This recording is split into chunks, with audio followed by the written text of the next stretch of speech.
Hi, friend. Welcome back. Welcome to day 5. I so enjoyed connecting. I'm loving hearing your questions. I'm loving hearing your experiences. And I just want to address something that might be bubbling up. A lot of people, we think, okay, well, I'm meditating now for 4 days. I should be enlightened, right? Like I should be able to vibrate and levitate around my room. But actually, it took a lifetime to build up this stress, and it's going to take a little bit to unwind it. And we have many more days to go, right? And each one of these trainings is going to build upon the previous day's training. And soon we're going to start combining all of these techniques on top of each other so that you can move through the entire M word. And then my hypothesis is that your experience is really going to go to the next level. So I encourage you to be gentle with yourself, be patient with yourself, and give yourself full permission to be exactly where you are right now. Okay, so yesterday we put our toe into the water of effortless silence, and I want to dive a little bit deeper into that. You might notice that I have some props here for today. Fancy. And I want to explain to you what the point is of that word. I gave you a word that we can use almost like a mantra. That word is going to be one. And rather than focusing on it or saying it or concentrating on it, which is actually going to start to give you headaches, I want you to innocently hear this thing like a little whisper of an echo. Now notice that I'm saying hearing it versus saying it, right? Because if you hear something, that requires less effort than saying something. And I actually want to do a little bubble diagram, which is going to illustrate the cycle of meditation and how this word is acting as an anchor to de-excite the nervous system, and then how the body will start to release stresses on the other side. So when we first sit down to meditate, we pick up this word, this thing that we're using almost like a mantra, right? And mantra is a Sanskrit word. Man means mind and tra means vehicle. So a mantra is a mind vehicle, and it's custom designed to get a little bit fainter and a little bit finer. And you might notice that your thoughts get sort of random or abstract, or maybe they're just songs or colors, and it'll get even fainter until finally it does its little magic trick and it just disappears. And then you're going to find yourself quite innocently, quite effortlessly in this space of no thought, no mantra. You're hanging out down here in the absolute, right? In your right brain. Now, within 30 to 45 seconds of starting this, your body's getting very deep rest, okay? Now, the body wants to thank you for this rest, and the way that it thanks you is by releasing some stresses. Okay, but you're hanging out down here in the absolute, getting this deep rest, then body starts throwing off some stresses, which means the body's going to launch into a bit of activity. And then the mind is going to correspond with activity, which is thoughts. So you're going to start having thoughts, but they're bubbling up from this unmanifest, from the absolute. And in the beginning, they're really faint and really quiet, and then they get a little bit more clear and a little bit more pronounced, and then maybe you're thinking about your ex-boyfriend, and then you're thinking about your taxes, and then you become aware of the fact that you're having a thought. You become aware of the fact that you're thinking something other than your little word. And then that's your cue to innocently, lightly, gently float back to the word. So this part up here, when you realize that you're off and then gently floating back, that's your only job in the effortless silence. Everything else, your body's going to handle for you. This is really about being a passenger in the experience and not trying to drive the ship. P.S. Are you impressed with my ability to write upside down? So the thing to take away from this is that this whole cycle is meditation. Okay, there's an inward stroke, which is the word taking the mind and body down. There's also an outward stroke, which is the body releasing stresses in the form of thoughts. Okay, so this is why thoughts are not the enemy of meditation, because these thoughts are actually an indicator that stress is leaving the body. These thoughts is actually where the healing happens. Okay, so instead of judging yourself as a failure, if you're, thinking about your 3rd grade teacher, or if you're wondering what your dog's mantra would be if it had a mantra, then you're not a failure. You've just taken a little mental field trip. A-okay, that's your cue to float back to the word one. Really good. So let's dive into Effortless Silence Part 2, shall we? I'll give you a moment to settle in, find somewhere to sit, turn off the lights. If you can, it's nice to meditate in darkness versus brightness. So take a moment to get settled, and I'll put my props away. So go ahead and have a seat in the old favorite position, just back supported, head free. close the eyes and we'll take a few breaths just to settle in, just to calm down the mind and body. So we're inhaling through the nose for 2, and we're exhaling for 4. Inhaling for 2, and exhaling for 4. Letting your body get heavy, melting into the chair. Final time, inhaling for 2, letting your lungs expand in all directions, and then exhaling for 4, letting the body soften as you melt into your chair.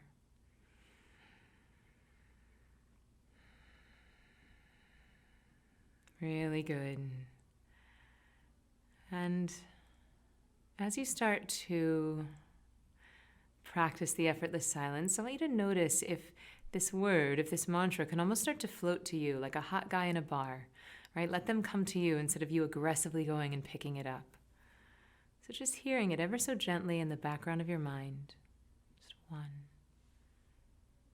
one, one.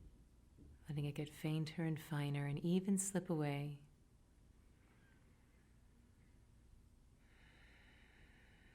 Knowing that you have it to come back to as an anchor. You might like to visualize almost riding the word down to the bottom of the ocean as if it is an anchor, letting your body get heavy,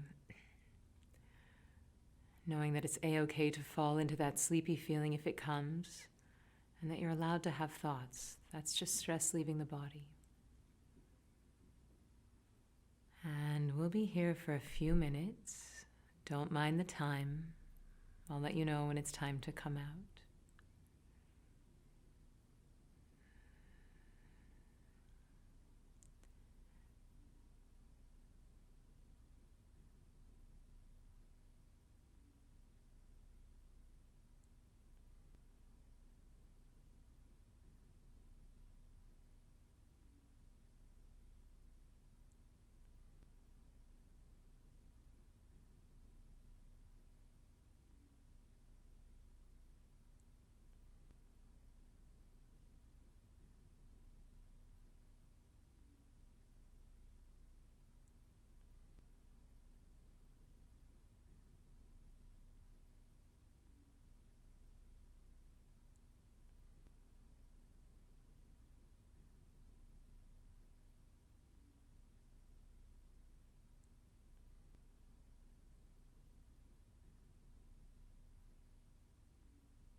gentle reminder to give yourself full permission to fall into whatever experience is happening for you. If the head is heavy, just let yourself fall into that. Even if you feel like you're falling asleep, chances are you're not sleeping, you're just falling into a deep relaxation state. So even if the head bobs, let it bob. You don't have to be a frozen statue, and thoughts are not the enemy. We're just taking it as it comes.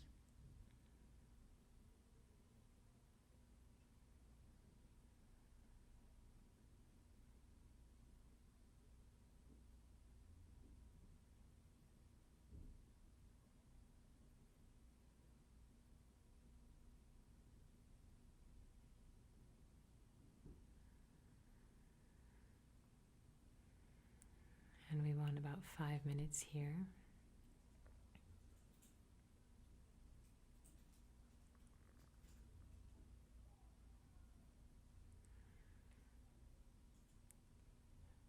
So let's leave the eyes closed, but we'll let go of this word inside.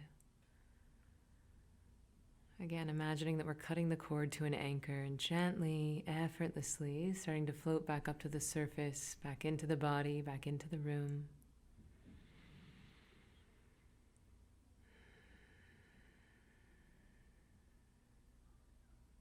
Taking a moment to congratulate yourself on committing to this training and this practice, and for bravely facing the silence. Taking a nice deep inhale, breathing some life into your body, starting to move your hands, starting to move your feet, knowing that taking this moment to rest and relax is going to make you even more awake, even more refreshed on the other side. And in your own time, whenever you're ready, we can start to slowly, gently open the eyes.